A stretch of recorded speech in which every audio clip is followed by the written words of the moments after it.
à tous, on se retrouve pour une nouvelle position de combinaison de milieu de partie avec le trait pour les noirs, hein. Heureusement pour eux parce qu'ils ont quand même leur dame en prise, hein, donc ce serait quand même embêtant. Bon, ça aurait été simple si c'était au blanc de jouer quand même, hein, a priori, hein.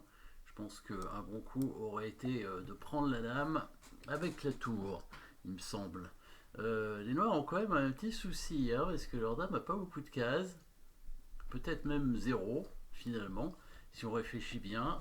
Les tours blanches ont l'air de bien contrôler toutes les cases de la dame noire. De ce côté-là, donc évidemment l'attaque sur la dame ici, la case est contrôlée, le fou est contrôlé ici, tout est contrôlé un peu partout. Oui, et puis évidemment, voilà, les cases ici, tout est protégé. Bon, bah voilà, la dame noire n'a pas de case. Donc du coup, il va falloir trouver un bon coup, hein, un coup forcé peut-être. Il n'y en a pas tant que ça, hein, cette position des coups forcés. Mais il y en a un, et je suppose que vous l'avez vu. Par contre, il faut évidemment voir la suite, sinon ça ne sert à rien. Donc le coup forcé, hein, cherchez-le. Je pense qu'il est trouvable, hein, étant donné qu'il est à peu près unique.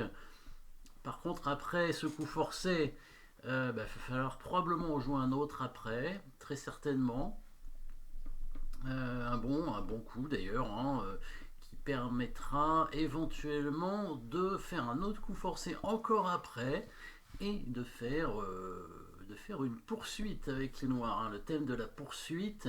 Donc la poursuite, c'est le fait d'attaquer une pièce tout le temps et ça répète la position au bout d'un moment. Donc ça ferait 3 fois la même position et c'est ce qui va arriver ici. Les noirs vont sauver la nulle avec leurs 2 pions de retard et leurs dames enfermées. Ils vont réussir à trouver une combinaison de poursuite. Ils vont faire un échec perpétuel en fait. Le roi blanc ne pourra pas s'échapper. Donc ici, le seul échec, hein, a priori, c'est sacrifice de dame sur F1, pas le choix, hein, c'est le seul échec possible. Si le roi prend, là, le cavalier devra prendre le pion sur échec pour faire la fourchette roi-dame. Voilà, ça peut être une bonne idée, effectivement. Sauf que le roi, il va protéger tout simplement la dame. Et si on prend la dame, il va récupérer le cavalier. Alors on aura récupéré la dame, mais on aura quand même perdu notre cavalier. Et c'est là où on est malin, évidemment, parce que bien sûr, on est malin. Ça, si on n'est pas malin, on n'arrivera à rien. Il va falloir faire un nouvel échec, un nouveau coup forcé, bien entendu. Donc on y va. Dame F1 échec.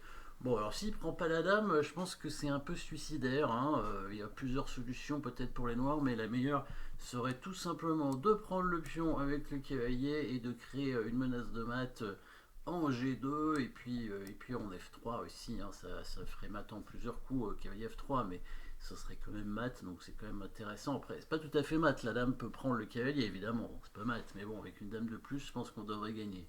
Donc le roi prend la dame, il est quand même pas fou. Alors l'autre échec de cavalier en G3 donne rien, évidemment, le roi s'en va, donc il faut bien prendre le pion obligatoirement. L'intérêt évidemment c'est qu'on attaque la dame, donc ici s'il ne défend pas la dame, on va la prendre, hein. Donc si bon, son roi en G1, on prend sa dame, et en plus on attaque la tour et le fou, donc on va gagner une pièce, hein. Donc évidemment ce serait pas une bonne idée pour le roi blanc qui est obligé de se mettre là, mais c'est pas mal, il défend la dame. Donc si le cavalier prend la dame, on perd le cavalier, enfin les blancs récupèrent le cavalier, et donc il reste avec une pièce d'avance. Mais évidemment, on a dit, hein, je crois me souvenir, que les noirs sont malins, donc il faut qu'ils jouent un bon coup, et il y a plusieurs options d'échec, encore une fois, hein, plusieurs coups forcés, probablement en bougeant le cavalier. Le cavalier a 7 cases différentes. Normalement, il en a 8, mais il y a le pion en D5 qui gêne, hein. Donc ça fait que 7 cases, donc 7 échecs différents avec le cavalier.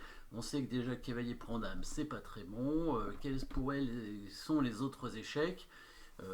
N'importe où va le cavalier, c'est échec. Donc il pourrait aller en G2, en G4, en F5, en C4, en C2, voilà. Bon, pas en F1 parce que le roi va prendre le cavalier, ce serait un peu idiot. Mais sur les autres cases, ce serait échec. Par contre, il n'y en a qu'une qui est intéressante, évidemment.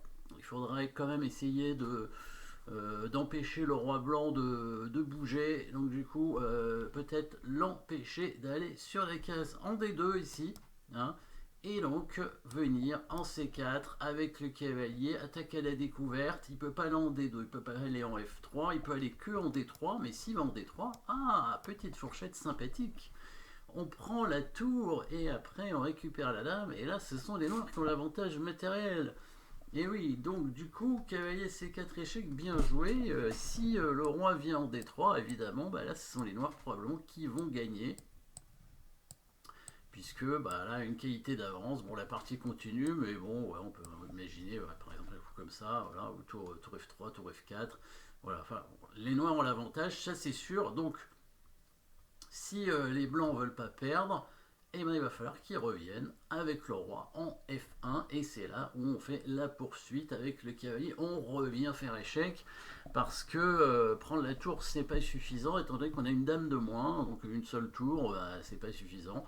Surtout que même si on arrive à prendre la deuxième, bah, il y a des chances qu'il attaque notre tour à nous hein, en se mettant ici. Du coup, bah, on peut pas prendre la tour, hein, sinon on perd la nôtre. Et on reste avec une dame contre une tour en moins. Hein. Donc on répète les coups évidemment, cavalier au 3 échec, et les blancs, comme on a vu, sont obligés aussi de répéter les coups, et on revient en C4, c'est ce qu'on appelle la poursuite, l'échec perpétuel, et ça fait nul, évidemment, voilà, petite nulle, bon, parfois on peut pas gagner, hein, mais c'est déjà bien de faire nul, hein. Il faut se contenter de ce qu'on peut faire, hein. Si on peut pas gagner, ben, on fait nul, et c'est très bien. Voilà, merci d'avoir suivi cette position et à bientôt.